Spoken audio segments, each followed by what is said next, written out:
Alama sea mua tauna ompori sesekali nasabari wetu baicuna dek memenangkan guru baicu tamitu nawadi sisa nareko batoani masusani nasaba maraja nawanawani enrenge pole toni kutue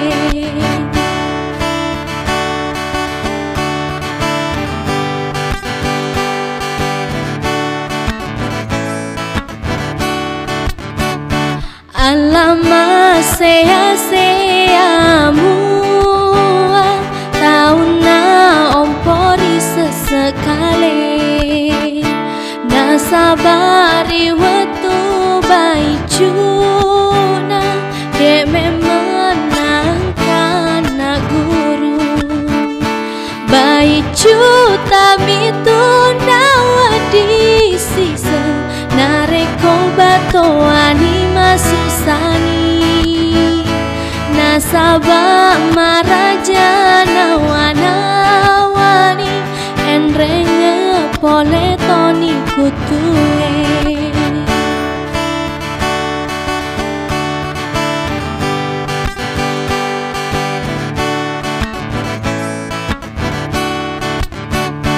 alama sea mua tauna ompori sesekali nasabari wetu baicuna dek memenangkan guru baicu tamitu nawadi sisa nareko batoani masusani nasaba maraja nawanawani enrenge pole toni kutue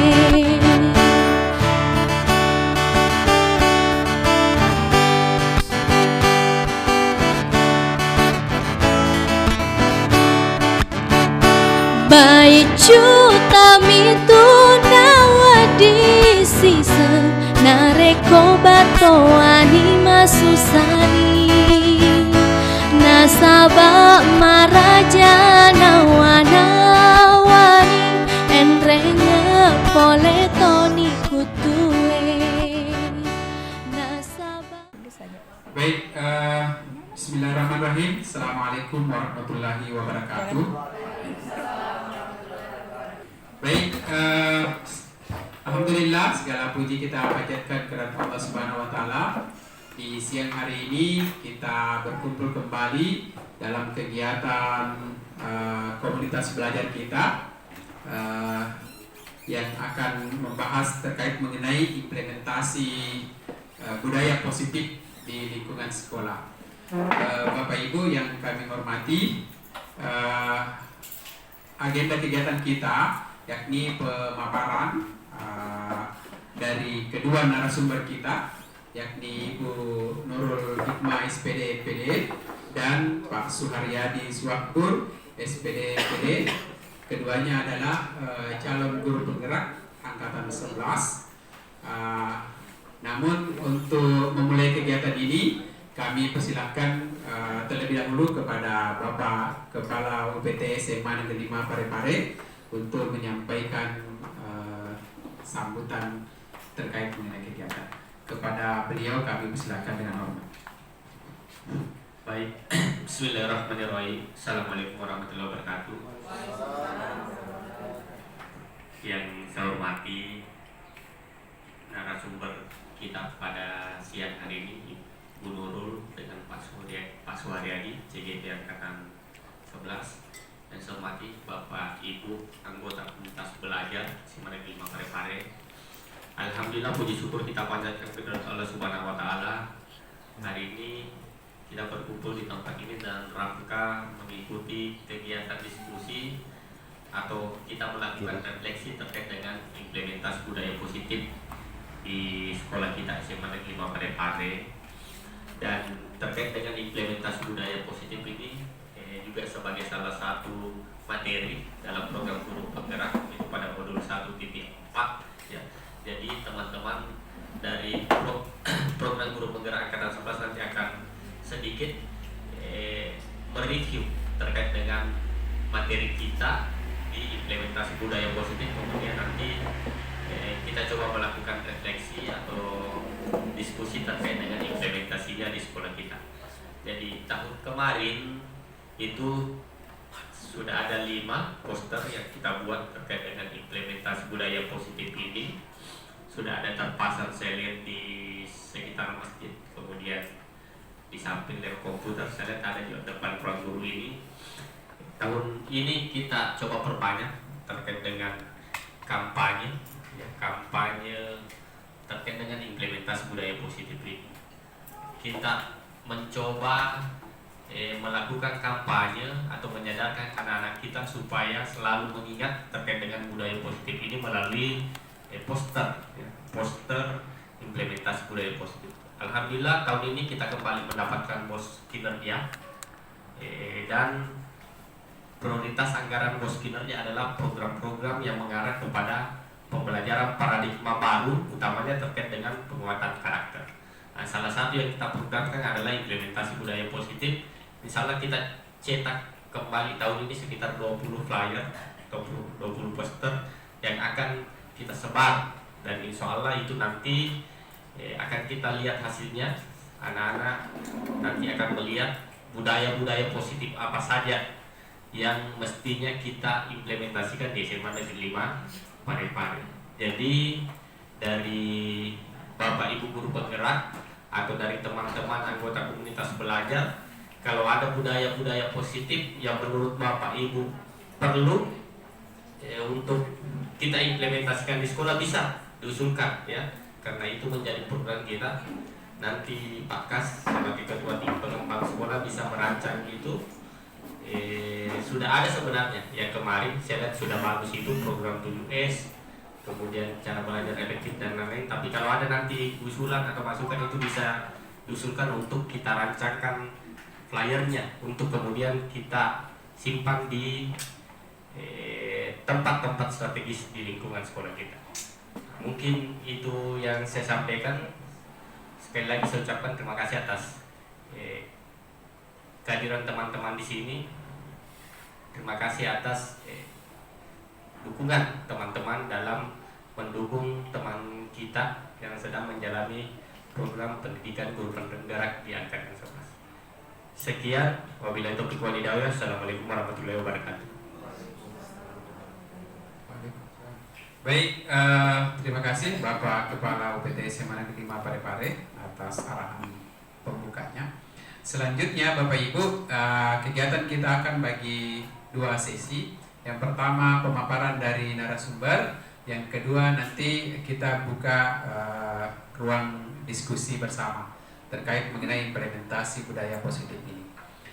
Untuk sesi pertama kami persilahkan kepada Ibu Nurul Hikmah, SPD PD, untuk menyampaikan paparan materinya. Kepada Ibu kami persilahkan dengan hormat.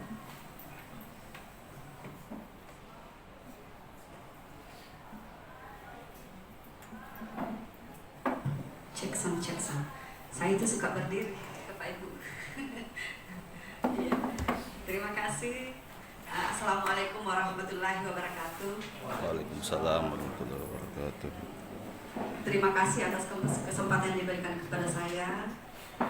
Sebelumnya kami kita menjaga puja dan puji syukur kehadirat Allah Subhanahu wa taala, karena alhamdulillah pada siang hari ini kita kembali berkumpul di kegiatan komunitas kita dalam rangka implementasi budaya positif lewat kegiatan calon guru penggerak angkatan 11. Selanjutnya salawat serta salam semoga tetap tercurah kepada Nabiullah Muhammad SAW. Semoga sampai hembusan nafas terakhir kita setia pada tuntunan Rasulullah Shallallahu Alaihi Wasallam. Teman-teman yang saya cintai dan banggakan, pertama-tama saya ingin mengucapkan ingin mengucapkan terima kasih yang sebesar-besarnya kepada Bapak Kepala UPT SMA Negeri 5 Parepare yang senantiasa terus mensupport kami, mendukung kami, ya bukan hanya dari sisi materi, ya memfasilitasi kami, mensupport kami dalam berbagai hal, sehingga kemudian sampai detik ini kami masih insya Allah masih eksis dan semoga masih terus semangat dengan segala rintangan yang kami lalui dan insya Allah menjadi motivasi lagi untuk mencapai tujuan kami. Semoga bisa menjadi guru penggerak nantinya. Ya, teman-teman, pada kesempatan ini kami membagi 2 sesi. Sebenarnya materi budaya positif ini banyak sekali ya, banyak materinya. Kami hanya konsen pada 2 nanti untuk kami coba angkat, dan kami sudah mencoba juga menerapkan, terutama di mapel saya dan di kelas saya. Jadi untuk sesi saya konsen pada bagaimana membentuk keyakinan kelas. Ya, apa itu keyakinan kelas? Ya, saya pikir dari angkatan 5, angkatan 7, angkatan 9 sampai angkatan ini kita sudah sering mendengarkan hal itu, dan mungkin Bapak Ibu bertanya-tanya juga apa sih yang membedakan dengan peraturan kelas? Ya, mengapa mesti ada istilah keyakinan kelas? Nanti kita akan bahas ya. Jadi yang kedua nanti insya Allah segitiga restitusi akan disampaikan oleh Adinda Syahriadi Sokbur. Ya, untuk sesi pertama ini saya akan buka dengan materi saya, itu konsep pendidikan KHD. Jadi materi yang pertama ini sedikit saya gambarkan mungkin tentang bagaimana konsep pendidikan KHD, karena ini kan relevansinya nanti dengan budaya positif yang kita akan terapkan atau yang sudah berjalan di sekolah kita, ya. Kemudian apa sih budaya positif, disiplin positif, keyakinan kelas, kemudian pengalaman penerapan keyakinan kelas, ya. Jadi ini ada beberapa istilah yang sebenarnya ini saling mendukung, ya. Ada yang saya tidak contohkan di sini, ada lingkungan positif, ya. Semua terkait dan muarahnya nanti bagaimana kemudian budaya positif ini betul-betul tercipta. Karena budaya itu adalah, anggaplah ini adalah mimpi kita, ya. Mimpi kita untuk kemudian bisa berselaras semua untuk baik dengan sesama pendidik kepada peserta didik, intinya semua warga, terutama di SMA Negeri 5 Parepare. Bagaimana supaya mimpi kita untuk menciptakan budaya-budaya positif di SMA Negeri 5 Parepare ini bisa terwujud, ya, dengan berbagai langkah tentunya. Ya, saya lanjut Bapak Ibu. Ya, nah konsep pemikiran Ki Hajar Dewantara berkaitan dengan pendidikan. Ya, saya tidak akan bahas secara keseluruhan ini, saya mungkin entry point-nya saja, bahwa ada 3, ya, ada 3 menurut saya itu pemikiran Ki Hajar Dewantara yang sebaiknya, atau mungkin perlahan tetapi insya Allah pasti kita bisa terapkan di lingkungan sekolah. Ya, saya jujur Bapak Ibu di awal masuk guru penggerak, ya, di materi pertama itu saya seolah, ya, ibaratnya tuh saya sudah berjalan jauh, ya, sekian puluh kilometer. Nah, tiba-tiba saya terhenti dan mendapatkan suatu pencerahan barangkali, semacam pencerahan. Ya, ibaratnya saya berjalan, kamu jalan, ya, jalan tanpa arah gitu, ya. Kamu sudah kamu sudah terjun, ya, di pendidikan, tapi ternyata ada banyak hal kelalaian yang kamu lakukan. Dan tokoh sentris kita di kalangan pendidik adalah Ki Hajar Dewantara. Inilah yang menggugah hati saya untuk saya banyak kemudian melenceng dari kodrat saya, apakah sebagai ibu di rumah, ya, sebagai guru mapel di sekolah. Dan refleksi saya, Bapak Ibu, saya jujur ya, di awal saya menangis karena apa? Saya ingat anak-anak saya di rumah. Kalau di murid saya, mungkin di murid saya atau di siswa saya tidak menjamin diri kita, tapi diri saya. Tetapi sampai detik ini saya merasa bahwa saya tidak pernah saya bukan menjadi ya, saya tidak pernah. Saya insya Allah sih, saya tidak pernah misalnya melanggar hak-hak anak-anak didik saya. Tapi yang membuat saya menangis itu adalah anak-anak di rumah saya. Ya, Bapak Ibu. Iya. Ini tentang Ki Hajar Dewantara itu betul-betul menampar saya dalam kondisi yang seperti itu. Saya kembali ya, saya pertemuan dan kita bahas tentang konsep filosofi. Akhirnya saya berdiskusi dengan suami saya dan dia bilang, lanjutkan, ini menarik sekali dan kamu berhasil ketika kamu mampu menerapkan di anak-anak. Luar biasa. Jadi saya pulang rangkul, maaf lah ya, saya mungkin banyak hilap, banyak ini dan seterusnya. Nah ini salah satu mungkin ya, saya angkat tentang filosofi pendidikan Ki Hajar Dewantara. Bagaimana kemudian kita menuntun anak-anak kita, menuntun dengan segala kodrat yang dimiliki untuk mencapai apa? Mencapai puncak kebahagiaan dan keselamatan sebagai manusia sejati tentunya.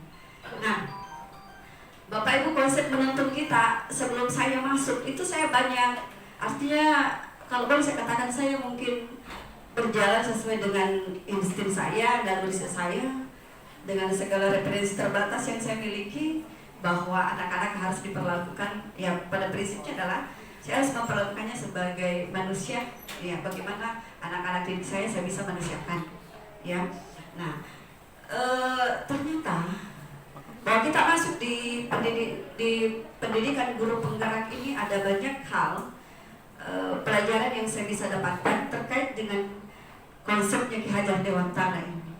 Nah, kalau di asas trikon ini, kenapa ada asas trikon? Kontinu, komperkin, konsentris. Nah, kontinu itu ya di guru mata pelajaran atau di kurikulum. Ya, misalnya saya di guru mata pelajaran, kira-kira bagaimana supaya materi saya ini berselaras dengan perkembangan zaman tentunya. Ya, jadi terus berkembang, tidak statis. Ya, jadi jangan sampai ilmu kita, teori-teori yang kita gunakan itu sudah tidak berselaras lagi. Dan Ki Hajar Dewantara menyatakan itu bahwa materi atau kurikulum itu harusnya berkembang. Ya, konvergen dan konsentris. Artinya konvergen itu tetap membuka ruang untuk segala referensi yang ada. Ya, kita membuka ruang untuk segala referensi yang ada. Kemudian konsentris itu meskipun kita berada di perkembangan zaman yang begitu kompleks, tetapi kemudian jangan lupa, jangan tercerabut dengan akar budaya kita, dari mana kita berasal. Iya, misalnya Ki Hajar Dewantara tuh menginginkan bagaimana supaya anak-anak kita yang orang Sopeng, ya orang Bulukumba misalnya, orang Parepare, orang Sidrap, meskipun ya dia belajar tentang bagaimana perkembangan teknologi, bagaimana perkembangan sains itu, tapi kemudian jangan lupa dengan akar budayanya. Jangan tercerabut ya dengan akar budayanya. Misalnya di bahasa, ya penggunaan bahasa tetap kita gunakan, terutama misalnya di asrama, ya mungkin di momen-momen tertentu dia ketemu dengan teman sekampungnya boleh menggunakan bahasa daerahnya, dan saya pikir sekolah tidak pernah melarang itu ya. Bahwa ini salah satu, jangan kita cerabut dari jangan pisahkan diri dari akar budayanya. Jadi ini. Kemudian yang kedua, konsep trisentra. Ya, saya agak ini saja dulu. Konsep trisentra ini adanya integrasi ya antara keluarga, sekolah, dan masyarakat. Bahwa pendidikan menurut Ki Hajar Dewantara itu adalah bersifat holistik ya. Tidak bisa terpisah-pisah. Lain di rumah, lain di sekolah, lain juga di lingkungan masyarakat. Sebaiknya pendidikan itu berkesinambungan dari sekolah, kemudian dia tingkatkan lagi di sekolah, digali lagi potensinya untuk dikembangkan. Kemudian pada saat di masyarakat itu dua hal yang mempengaruhi ini betul-betul sudah bisa diterapkan di sana. Nah, mungkin ini yang menjadi tugas kita masing-masing ya, terutama misalnya saya sebagai orang tua.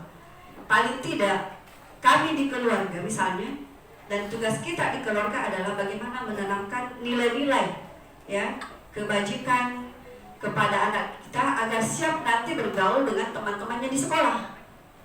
Ya, karena terkadang ada kondisi ya Bapak Ibu, mungkin ada 1-2 yang kita bisa dapatkan itu kalau misalnya masuk di asrama ini merasa tersisih dengan temannya, merasa sampai di sekolah itu merasa bahwa mungkin selama ini dilayani di rumah, sampai kemudian di sekolah juga mau seperti itu, akhirnya dia merasa tersisih, merasa sendiri, akhirnya mau kembali ke rumahnya.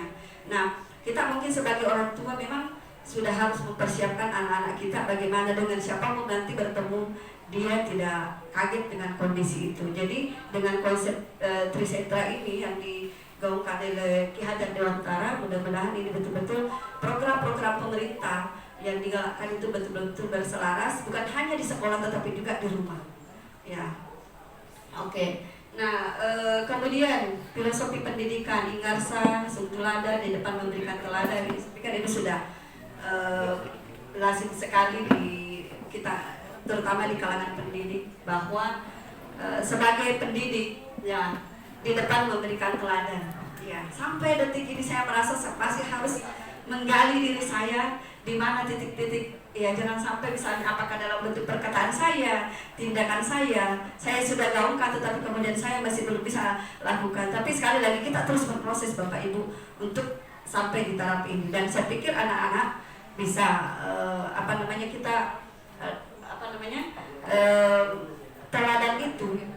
teladan itu saya kira paling tidak lihat komitmen dan konsisten meskipun kita hal-hal kecil ya. Jadi untuk menciptakan budaya positif paling tidak kita konsisten, lihat dulu dan kita konsisten untuk menerapkannya. Dan saya pikir hal-hal kecil itu bisa menjadi berdampak besar terutama pada penciptaan budaya positif di lingkungan kita. Kemudian Madya mengungkasa di tengah membangkitkan semangat, Tuturi di belakang memberi dorongan. Nah, sebenarnya lingkungan yang diharapkan terutama di sekolah ini sudah cukup terbangun dengan baik. Tinggal mungkin ada beberapa hal yang mungkin setiap kita pendidik harus mengevaluasi. Ya, setiap kita, saya misalnya di PBN saya, jangan sampai misalnya anak-anak masuk kita sudah gaungkan budaya tentang positif, tapi begitu di kelas saya masuk ternyata anak-anak diam. Itu bukan karena hormat sama saya mungkin ya, itu mungkin bukan karena faktor nyaman kondisinya, bisa jadi ada kondisi lain misalnya tegang karena takut dan sebagainya. Nah, ini mungkin sekali lagi saya betul-betul mencoba terus merefleksi, jangan anak-anak ini diam gara-gara takut atau apa dan sebagainya. Nah, saya pikir lingkungan yang ini yang kemudian diharapkan bagaimana di suasana manapun, di sudut manapun di sekolah itu anak-anak merasa nyaman, merasa dia bisa mengeksplor dirinya dengan positif dan itu merasa dirinya diterima. Jadi di sudut manapun, tidak harus di kelas-kelas ya. Jadi misalnya apalagi kalau sudah di ruang kelas, itu ranahnya kita untuk betul-betul mengeksplor bagaimana ini mewujudkan peserta didik yang merasa nyaman, merasa aman, merasa diterima di lingkungan manapun, di kelas manapun dia berada dan di guru manapun itu ada. Jadi ini sebenarnya budaya positif itu harapannya di situ. Kemudian saya lanjut ya. Nah, sebenarnya ini budaya positif. Ya, untuk budaya positif adalah seperangkat nilai. Ya, ini materi sentralnya di kami di guru penggerak khususnya di 41, yaitu budaya positif. Apa itu? Ternyata ini seperangkat nilai, norma dan perilaku yang dianut oleh semua anggota komunitas sekolah. Jadi baik guru, siswa, staf, orang tua. Kalau di sini kan lebih kompleks lagi. Ada apalagi di sana bagian di pantry, ada cleaning service, ada ada pihak keamanan.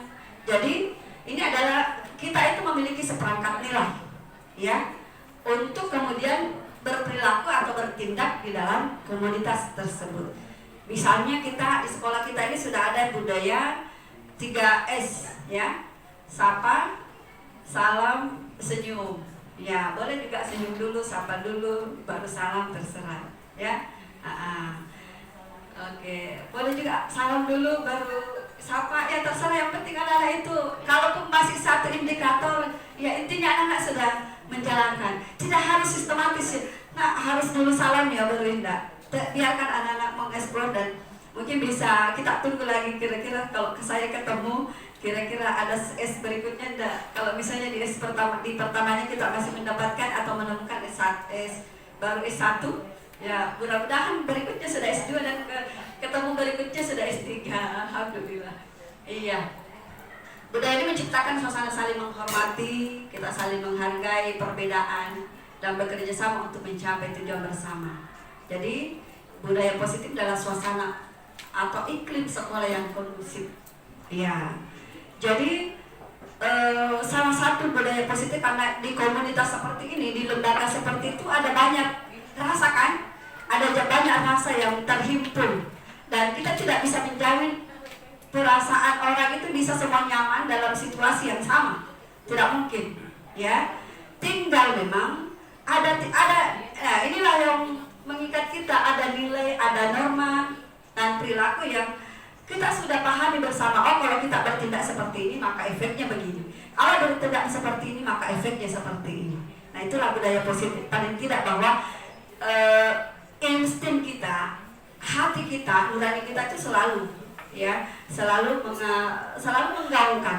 Ketika ada tindakan-tindakan yang kita lakukan di luar dari seharusnya, selalu itu ada nurani kita mengingatkan bahwa sebenarnya, nah itulah nilai sebenarnya, ya, tanpa secara tertulis ini, tapi ya dijalankan kita sudah bisa pilih yang mana itu.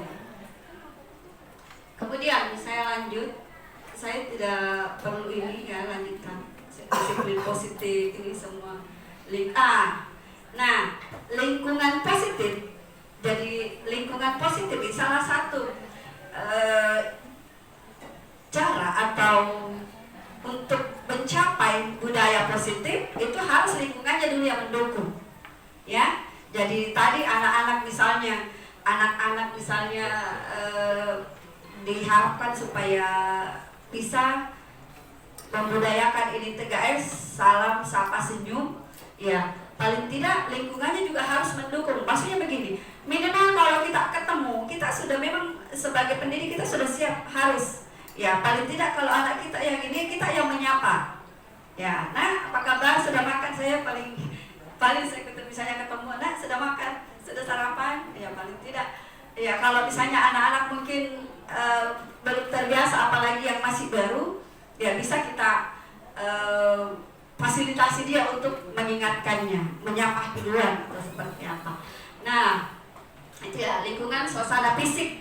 Jadi suasana fisik dan sosial di sekolah yang membuat semua orang merasa aman, nyaman, dan termotivasi untuk belajar.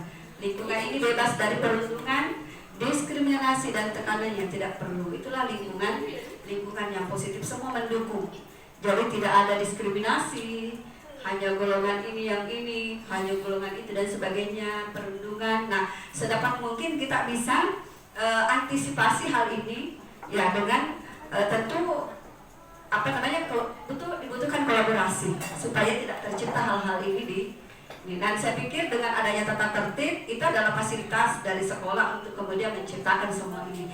Tinggal dibutuhkan sedikit lagi, kalau di sekolah ini tinggal dibutuhkan kolaborasi agar betul-betul lingkungan ini bebas dari perundungan, diskriminasi, dan tekanan yang tidak perlu. Tekanan itu, Bapak Ibu seperti yang sampaikan tadi, tekanan itu bisa jadi, ya, tapi mudah-mudahan tidak ada. Ya, misalnya tekanan itu bisa jadi dari peserta didik ke temannya, ya toh? Anak itu kita harus antisipasi, jangan sampai ada hal-hal seperti itu yang terjadi. Misalnya mungkin di asrama kita bisa lebih kepala asrama, kalau misalnya ada gejala dilihat seperti itu di asrama, maka supaya tidak terjadi hal-hal yang diinginkan, ya mungkin sudah bisa berkomunikasi dengan wali kelas. Ibu, saya tuh melihat anak tadi seperti ini, ya kira-kira sudah bisa kita diskusi bagaimana nih jalannya, apakah Dinda dulu yang tangani atau kita tangani bareng-bareng, ya, tuh kolaborasi. Ya, kemudian ya lingkungan, saya pikir antara perundungan diskriminasi sama-sama hal yang betul-betul harus dihindari, dan kita memang ya apalagi tinggal di asrama seperti ini, semua hal harus diberdayakan untuk mengantisipasi terjadinya hal-hal ini. Jadi siapapun misalnya pihak keamanan melihat potensi itu terjadi, maka pihak keamanan bertindak sesuai dengan prosedur yang sudah ada. Kepala asrama yang menemukan hal itu, maka jangankan kronis servis misalnya, kalau menemukan ada potensi seperti itu, maka harus bertindak sesuai dengan tupoksinya. Kira-kira seperti apa, minimal menyampaikan kepada siapa. Kalau minimal ditanya anak itu kelas berapa, itu kelas berapa. Kalau sudah tahu, oh nanti saya ngomong sama wali kelasnya. Kalau ada hal-hal seperti ini, ya saya pikir dengan komunikasi yang baik itu akan tercipta kolaborasi yang baik, dan paling tidak lingkungan positif ini insya Allah bisa terwujud dengan baik. Lanjut. Nah, Bapak Ibu, sekarang kita kan sudah gerak masuk ya ke keyakinan kelas. Sebelum ke keyakinan kelas, mungkin ada bertanya, apa sih yang membedakan ya peraturan kelas dengan ada keyakinan kelas, ada kesepakatan kelas. Nah, kira-kira nanti yang ditetapkan itu yang mana? Ya, jadi Bapak Ibu, salah satu upaya untuk menciptakan lingkungan yang positif, kemudian pada akhirnya bisa menjadi budaya yang positif, itu wali kelas atau guru mapel itu bisa membuat semacam kesepakatan kelas. Kalau misalnya wali kelas bisa menciptakan misalnya keyakinan kelas yang pada akhirnya nanti tercipta kesepakatan kelas. Nah, sebenarnya tidak harus setiap mata pelajaran membuat, yang penting itu sudah menurutnya sudah selaras dengan keyakinan yang kelas. Tinggal itu yang kita bantu, ya. Tinggal itu misalnya kita bantu untuk kuatkan di misalnya di kelas itu, ya. Misalnya apa keyakinan yang dipahami yang disepakati di kelas ini, apa kesepakatan kelasnya, tinggal itu yang dikuatkan. Misalnya untuk setiap guru yang masuk bisa membantu untuk penguatan. Misalnya ada peserta didik kita yang undisiplin misalnya, kita diingatkan misalnya bagaimana kesepakatan kelas di sini, ya. Itu jadi nanti Bu, ya. Oke. Nah, peraturan kelas ini yang mungkin yang sering kita dengar, ya. Jadi saya sedikit menyinggung saja pembelajaran di abad 19 dengan di abad 21, kira-kira apa yang membedakan Bapak Ibu? Ya, sebelum kita sampai pada tahap keyakinan kelas, kira-kira apa yang membedakan? Ya, yang membedakan adalah kesadaran budaya positif, tentang budaya positif. Saya ingin mengatakan seperti ini, bahwa di abad 19 mungkin kita juga masih bagian dari itu ya. Kalau misalnya ada pelanggaran yang kita lakukan, maka konsekuensinya apa? Ya, misalnya kita mungkin kalau saya terlambat misalnya upacara, maka hukumannya atau konsekuensinya harus berjemur di bawah tiang bendera dan terus kemudian hormat. Kalau berpikir apa kaitannya antara terlambat dengan hormat di samping tiang bendera, lalu kemudian ya di siang bolong misalnya. Nah, kemudian tapi meskipun seperti itu, semua ada sisi-sisi kelebihan dan kekurangannya, karena betul meskipun memang kita sudah di abad 21, Bapak Ibu, karakter peserta didik kita ini beragam. Ada yang cukup hanya sentuhan ya kata-kata, dia sudah bisa merefleksi, oh iya ya yang saya lakukan salah, insya Allah saya bisa berkomitmen. Ada yang butuh peringatan 1-2 kali baru kemudian ini. Ada yang butuh dicampak-campak ya dengan tangan. Ada yang ini dan seterusnya. Kalau campakannya lebih ini mungkin agak berbahaya kalau untuk sekarang, ya, karena itu kita masuk ranah hukum, ya. Nah, untuk pembelajaran abad 2019 dengan 2021, kira-kira membedakan adalah kesadaran positifnya, bahwa kalau anak-anak sekarang ya dilibatkan ya. Kalau kesepakatan kelas itu anak-anak dilibatkan, peserta didik dilibatkan dalam membuat peraturan kelas. Kalau peraturan kelas, makanya tidak lagi menggunakan istilah peraturan kelas. Karena apa? Peraturan kelas itu sifatnya satu arah, ya, dibuat oleh guru saja misalnya, atau dibuat oleh sekolah saja tanpa berpikir ada siswanya atau tidak ada, yang jelasnya nanti semua siswa yang ada di sini harus mengikuti itu. Ya, nah sama kan peraturan lalu lintas. Kita semua pengendara tidak dihadirkan pada saat menyusun misalnya tata tertib penggunaan lalu lintas, tapi kemudian harus dipatuhi. Tidak mungkin ada penolakan bahwa kenapa ada peraturan seperti itu, kenapa saya tidak dihadirkan. Ya, tidak ada, itulah peraturan bahwa berlaku satu arah. Ya, intinya apa yang menjadi tertulis di situ, maka semua anggota komunitas harus mematuhi dan mengikuti. Ketika tidak melakukan, maka ada konsensus, ya tak? Maka ada hukuman yang berlaku di dalamnya. Nah, makanya kita dulu mencoba dengan istilah kesepakatan kelas. Dari kesepakatan kelas itu kita munculkan dulu keyakinannya anak-anak, ya, keyakinan terhadap nilai-nilai kebajikan, ya, nilai-nilai kebajikan yang dipahami secara universal. Apa saja itu? Nah, di kurikulum Merdeka kan sudah ada profil pelajar Pancasila, sudah ada semua di situ. Akhlak mulia, kemudian ada gotong royong, apalagi Bapak Ibu bantu saya ingat, mandiri, kritis, kolaboratif, dan ya berbinekaan global ini. Nah, sebenarnya kalau kita sudah terjemahkan misalnya kalau berakhlak mulia, ya anak-anak sudah memahami. Kalau misalnya kalau misalnya kita tidak sholat, ya toh? Kalau kita tidak sholat, maka kira-kira nilai kebajikan apa yang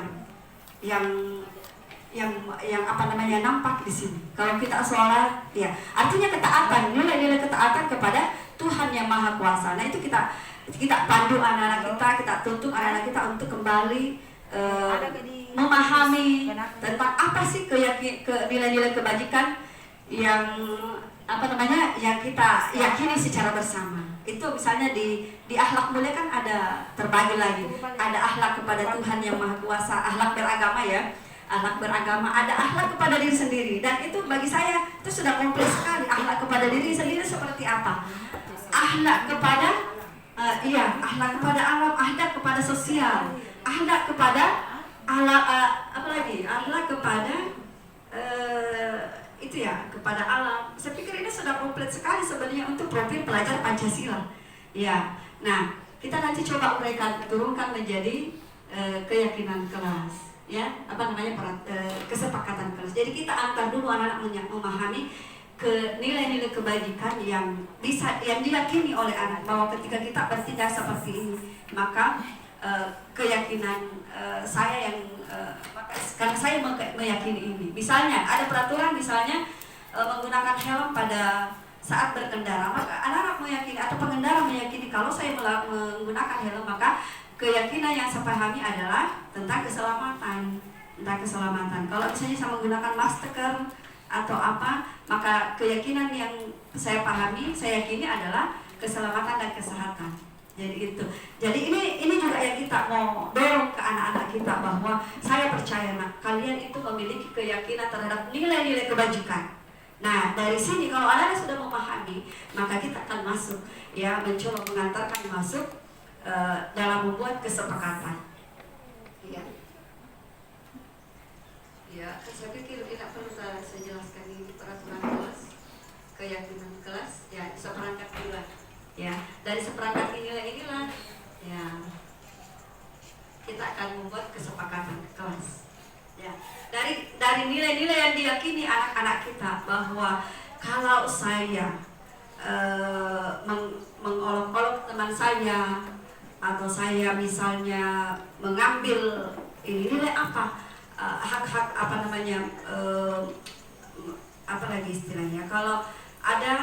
kalau saya misalnya mengolok-olok, mengejek teman saya, maka nilai-nilai kebajikan apa yang saya langgar di situ? Ya, berarti anak-anak dia bisa menyadari, oh, saya tidak menghargai. Ya, penghargaan kepada sesama itu ternyata dalam diri saya masih sangat kurang. Ya, jadi itu kita sudah antarkan sendiri, dan lalu kemudian anak-anak bisa memutuskan, oh, artinya apa? Dari peraturan kelas dan kesepakatan kelas, Kalau kesepakatan kelas itu dia melakukan sesuatu atas kesadaran nilainya.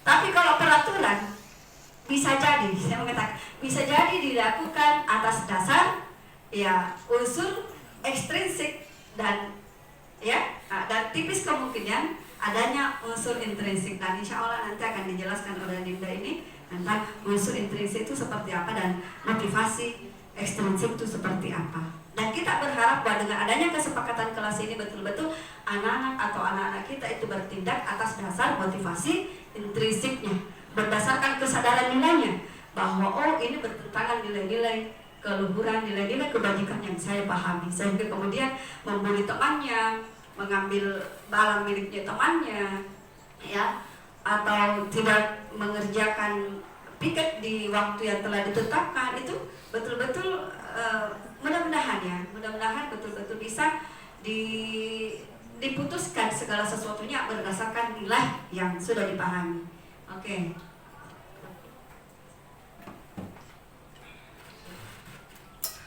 Ya.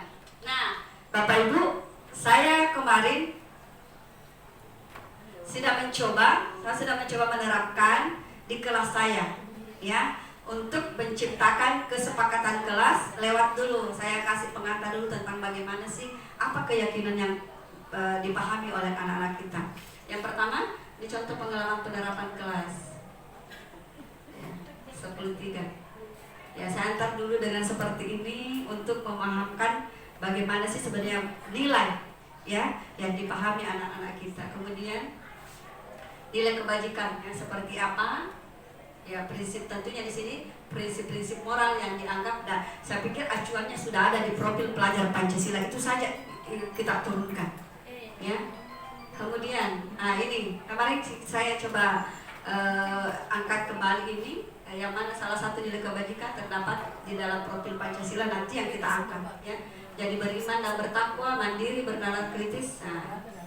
Nah ini saya kasih contoh kalau peraturan itu kembali kamar ke tempatnya, nilai kebajikan yang itu adalah tanggung jawab. Ini kalau berbicara peraturan ya. Lanjut. Ya. Kemarin saya urai seperti ini Bapak Ibu, indikator elemen P5 saya urai seperti ini supaya anak-anak bisa menilai apa goal kita di semester di kelas 10 ini. Ya. Apa penekanan karakter yang harus terlihat di 10.3 di kelas 10 ini, di tahun pertama ini. Jadi misalnya lewat kesepakatan kelas ini.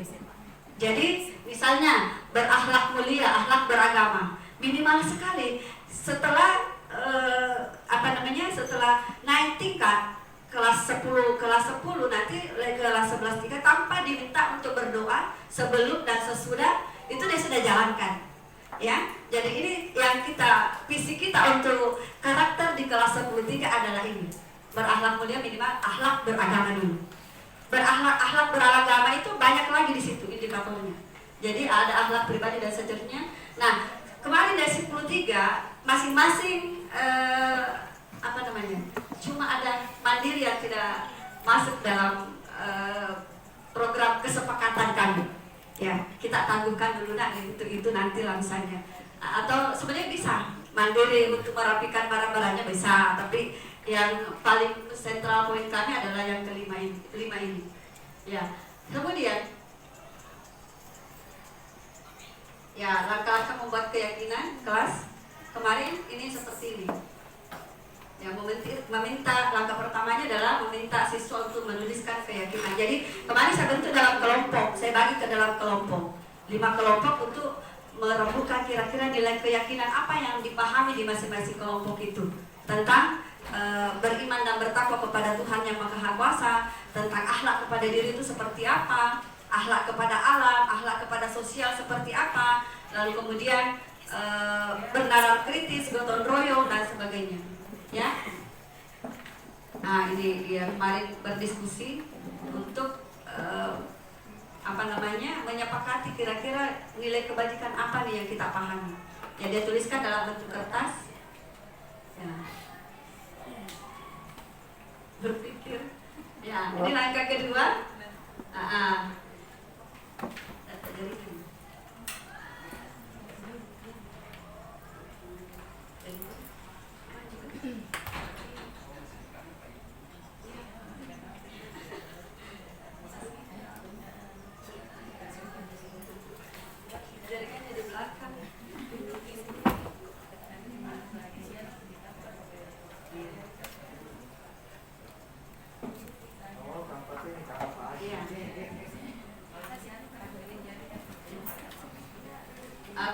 setelah dituliskan kemarin, setelah dituliskan itu keyakinan yang dipahami atau yang diyakini, maka kita bahas sesuai dengan standar profil Pancasila yang kita mau golkan yang mana. Ya, jadi sudah membahas jadi secara bergantian dari kelompok itu berbicara. Ya, itu dibaca sesuai dengan yang diyakini dari masing-masing. Ini yang kita yakini. Ya, selanjutnya langkah ketiga memilah keyakinan. Jadi tidak semua yang dituliskan oleh teman-temannya, karena biasa ada yang sudah banyak yang ditulis sama dengan kelompok lain, maka kita pilih yang mana masuk di akhlak beragama, yang mana masuk akhlak diri, yang mana masuk misalnya bergotong royong dan seterusnya. Ya, ini sudah dibacakan memilah keyakinan kelas. Lalu kemudian ini mohon maaf Bapak Ibu jaringannya barangkali. Ya, setelah itu membaca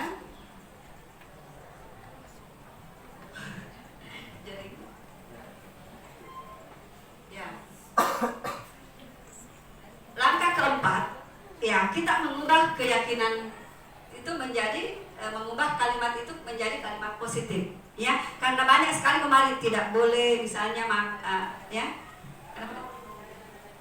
ya masih banyak di situ yang muncul itu banyak tidak boleh makan di saat misalnya ya nanti akan ada muncul tidak boleh membuli teman ya, masih banyak kata-kata yang istilahnya negatif. Nah itu kita mau ubah menjadi kalimat positif. Itu kita sama-sama merembukan anak-anak kira-kira kalimat positifnya seperti apa. Nah ini dia. Oh ya. Ya.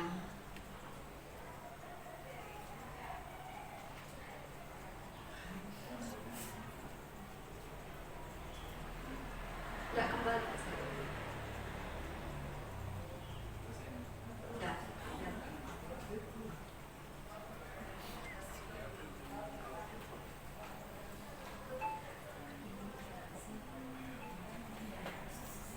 Oh ya ini.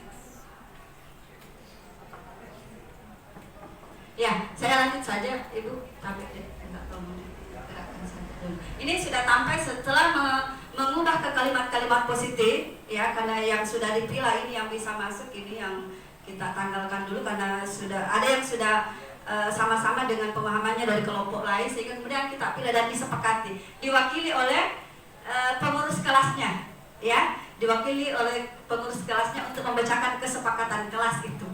Ya, nanti insya Allah karena ini posternya kami sudah bentuk tim juga di 10.3, ada yang kerja khusus posternya.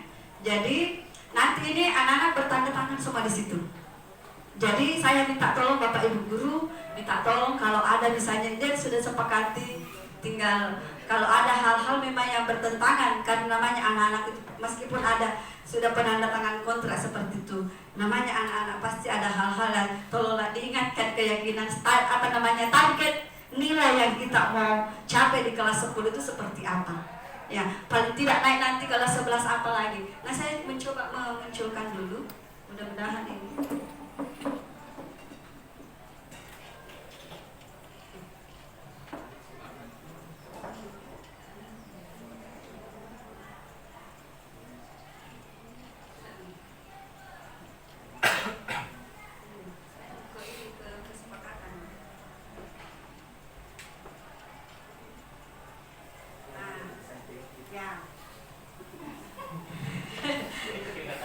Nah, keyakinan kelas yang disepakati, ya. Nah, ini indikator akhlak mulia, akhlak kepada Tuhan yang Maha Esa, berdoa setiap memulai dan mengakhiri PBM. Ya. Yang kedua, disiplin mengikuti PBM ini adalah akhlak pribadi, akhlak kepada diri sendiri. Disiplin mengikuti PBM termasuk dalam pengumpulan tugas, ya. Menjaga lisan, ya. Yang ketiga itu menjaga lisan untuk menciptakan komunikasi yang baik. Kemarin kan ada yang muncul di situ, tidak boleh kata-kata teman muda terus begitu, tidak boleh. Oh ya, jadi kalau begitu menjaga lisan untuk menciptakan komunikasi yang baik. Karena kalau lisan kita salah-salah lisan itu luar biasa, ya, banyak hal yang bisa tercipta, ya. Oke, yang keempat, membudayakan 4 kata ajaib, ya. Ini masih akhlak kepada diri, ya, akhlak kepada diri yang bisa berdampak kepada akhlak kepada sosial. Itu minta izin, minta tolong, minta maaf, dan berterima kasih. Ada itu siswa saya di kelas 10-3. Pokoknya setiap kalau dia chat saya itu dimulai dulu minta maaf. Belum ada kesepakatan ini Bapak Ibu, tapi sudah setiap Ibu minta izin, assalamualaikum warahmatullahi wabarakatuh, minta izin Ibu, dia sebut lagi kata-katanya, izin Ibu, maaf, sampai saya kehilangan apa yang mau disampaikan sebenarnya ini anak, tapi saya apresiasi, Irpi, terima kasih, luar biasa. Jadi bertanggung jawab dan berperilaku jujur, ya, bertanggung jawab ini artinya jangan bentuk tanggung jawabnya Bapak-Bapak. Kalau misalnya ada yang geser kursinya temannya untuk dipinjam, kalau masih diamati, kalau dia tidak kembali kamu tak tolong, ingatkan kesepakatan nak, ingat kesepakatan nak. Ya, ini bentuk tanggung jawab, bertanggung jawab dan berpelukan. 6. Saling menyayangi, peduli dan menghargai guru dan teman. Ibu, Bapak Ibu, saya tidak masukkan aturan bagaimana matikan di laptop pada saat guru tidak meminta karena sudah masuk hari ini. Menghargai. Ya, silakan Bapak Ibu, kalau memang ada standar yang ini tentang penghargaan kepada guru tidak menghargai, tolong diingatkan saja kesepakatannya. Ya. 7. Menjaga kebersihan kelas dan menjalankan piket sesuai dengan jadwal. Ini adalah akhlak kepada alam. Ya. Terjemahan atau aplikasi dari akhlak kepada alam. Ya. Kemudian berkolaborasi menciptakan kelas yang aman, nyaman, bersih dan tentram. Ya. Sampai ada riak-riak. Kalau ada riak-riak, kalau ada memang ini sampaikan saja dulu kepada saya. Atau kalau ada riak di guru mapelnya misalnya, nanti sampaikan saja ke guru mapelnya langsung. Kalau memang tidak bisa, nanti kita bisa bicarakan. Sebenarnya ada satu Bapak Ibu, nanti saya sudah sampaikan ke anak-anak. Nah, nanti sebelum ditandatangani kalau memang ada satu, ada itu berkebinekaan global. Ya, yang tidak masuk harusnya masuk di sini adalah menyaring dulu informasi, menganalisis informasi, lalu kemudian dari mana informasinya, lalu menyampaikan kesimpulan. Karena ini anak-anak kadang-kadang baru dengar informasinya belum jelas, nah sebar nih kemana-mana. Padahal belum, ini harus dibudayakan. Nah, saya sudah sampaikan nanti ini dimasukkan pada saat mau pembuatan poster dan ditandatangani. Saya kira itu dari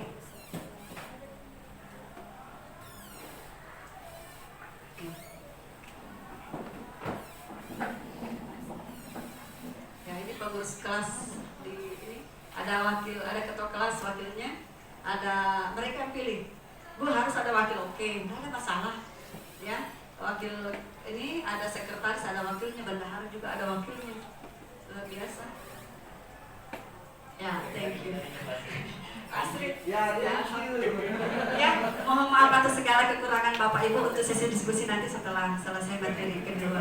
Wabillahi taufiq wal hidayah. Assalamualaikum warahmatullahi wabarakatuh. Dari Bekasi kita ke Lebak Bulus. Untuk kedua pemateri kita beri aplaus. Baik, Bapak Ibu, alhamdulillah kita sudah mendengarkan paparan materi dari kedua rekan kita.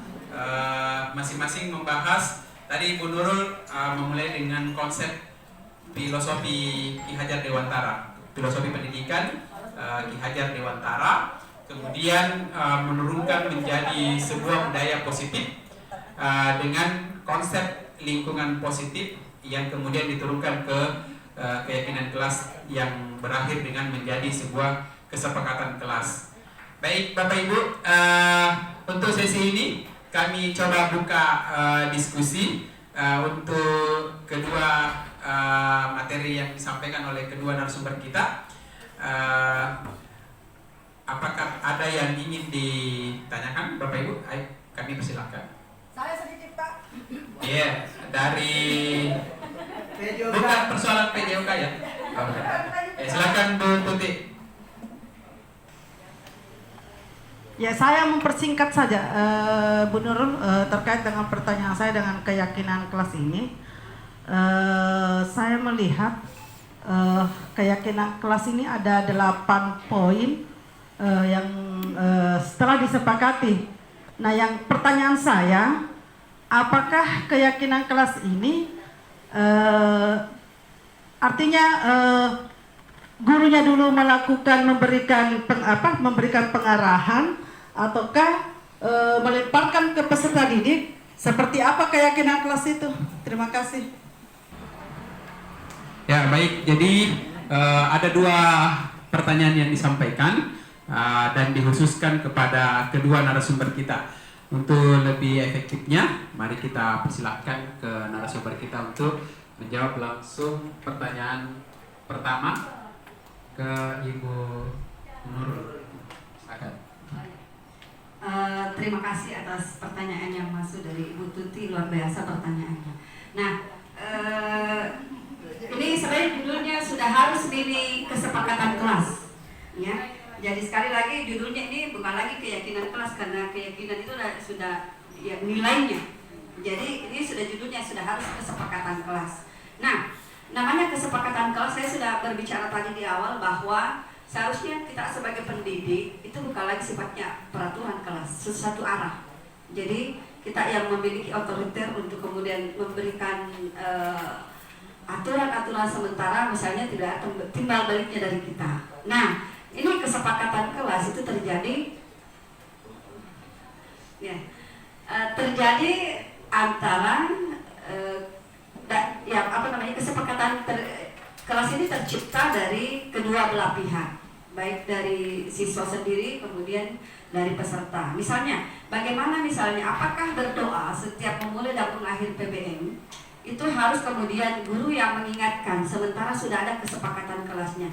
Nah, saya pikir dengan proses pendidikan anak-anak itu sekali lagi saya mengatakan bahwa ketika meskipun ada kesepakatan seperti ini, tetap kita memfasilitasi. Kalau misalnya anak-anak itu secara sudah merasa otomatis melakukan berdoa sebelum dan pada saat mengakhiri PBM, maka saya pikir guru tinggal memantau apakah kegiatan ini terlaksana atau tidak. Tetapi kemungkinan ada suatu masa, ada suatu waktu mungkin anak-anak misalnya lupa, ya, atau misalnya tidak ingat kalau misalnya harus memulai dengan berdoa, maka kita guru memfasilitasi untuk mengingatkan, ya, mengingatkan supaya kegiatan berdoa ini dapat dilaksanakan baik sebelum maupun pada saat PBM akan berakhir.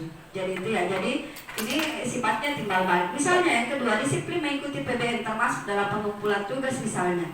Nah, untuk bagaimana seorang guru terlibat di sini? Jangan sampai kita hanya meminta anak-anak, misalnya kita harus disiplin masuk tepat waktu, sementara itu kita sebagai pendidik tidak berada di kondisi itu. Nah, untuk kurang kedisiplinnya ini kedua belah pihak, jadi gurunya harus misalnya tepat waktu masuk.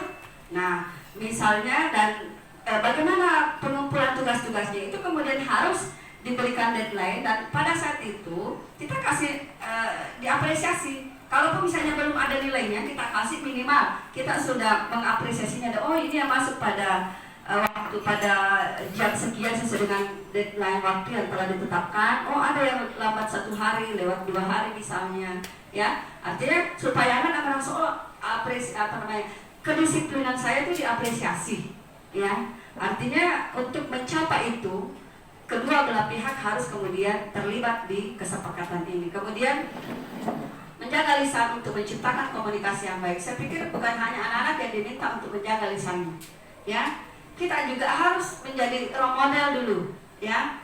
Bagaimana ketika misalnya ada anak-anak kita melakukan kesalahan, apakah langsung harus begitu memang hukum begini memang misalnya, sampai kemudian pantas bapak ibuku itu tidak mengajari kamu itu jangan, ya, sampai sesalah-salahnya anak-anak tidak usah sampai ke sana-sananya. Tidak ada orang tua yang menginginkan hal itu dan tidak ada yang menginginkan anaknya, dan sekali lagi orang tua tidak ada yang mendidik anaknya sampai seperti itu, ya. Itu kemudian memberdayakan kata ajaib, meminta izin.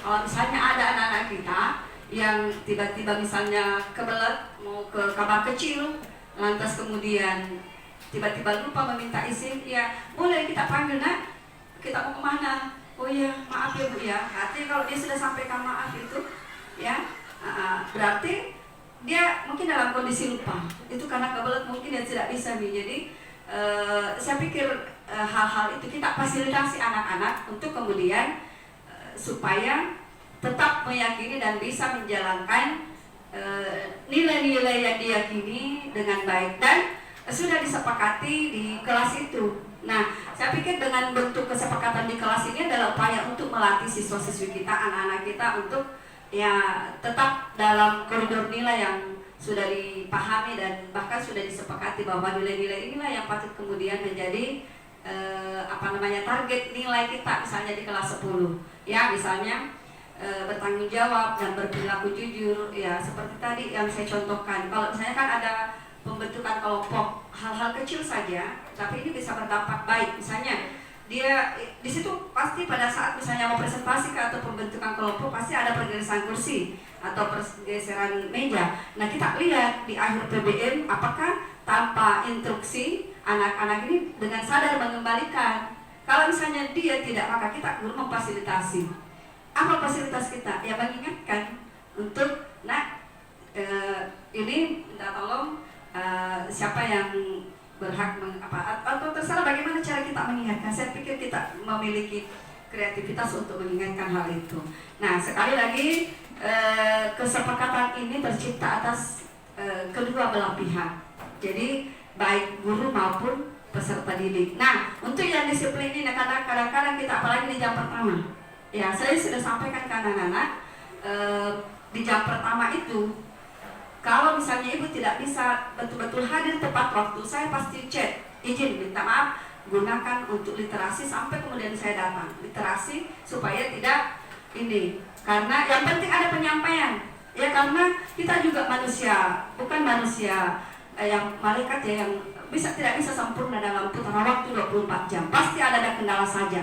Ya, kita sudah siap-siap untuk berangkat, kemudian ada saja kendala sehingga itu molor. Jadi saya sampaikan grup itu, saya gunakan untuk komunikasi. Nah, ibu sepertinya terlambat ya, ini tiba di kelas, tolong dimanfaatkan untuk literasi. Saya sudah sampaikan seperti itu memang di kelas. Jadi meskipun ada konsensus, jadi kemudian kesepakatan seperti itu, tapi tidak sifatnya kaku juga.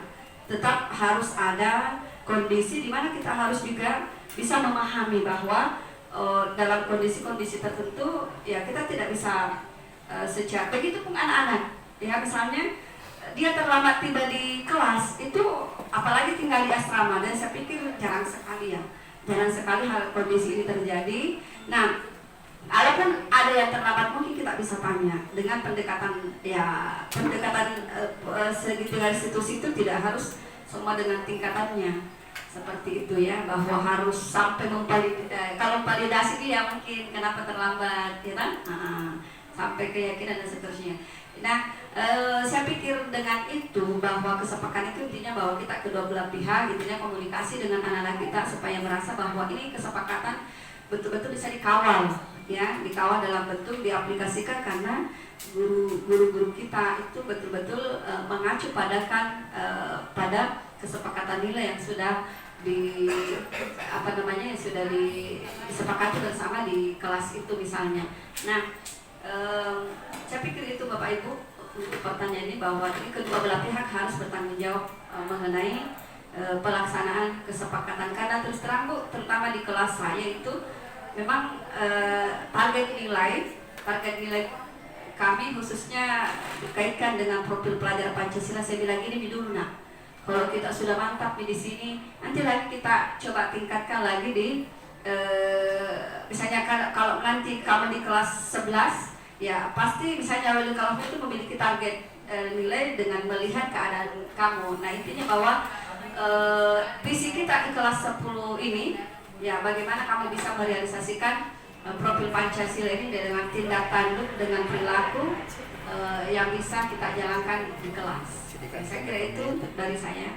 Terima kasih. Assalamualaikum warahmatullahi wabarakatuh. Waalaikumsalam warahmatullahi wabarakatuh. Bapak Ibu, saya kira kita sudah sampai pada penghujung kegiatan kita. Terima kasih atas perhatian Bapak Ibu sekalian meluangkan waktunya untuk kegiatan kombel kita pada siang dan sampai sore hari ini. Burung dara, burung cendrawasih, cari dulu di negeri Papua. Cukup sekian, terima kasih. Semoga bermanfaat untuk semua. Billahi taufiq wal hidayah. Wassalamualaikum warahmatullahi wabarakatuh.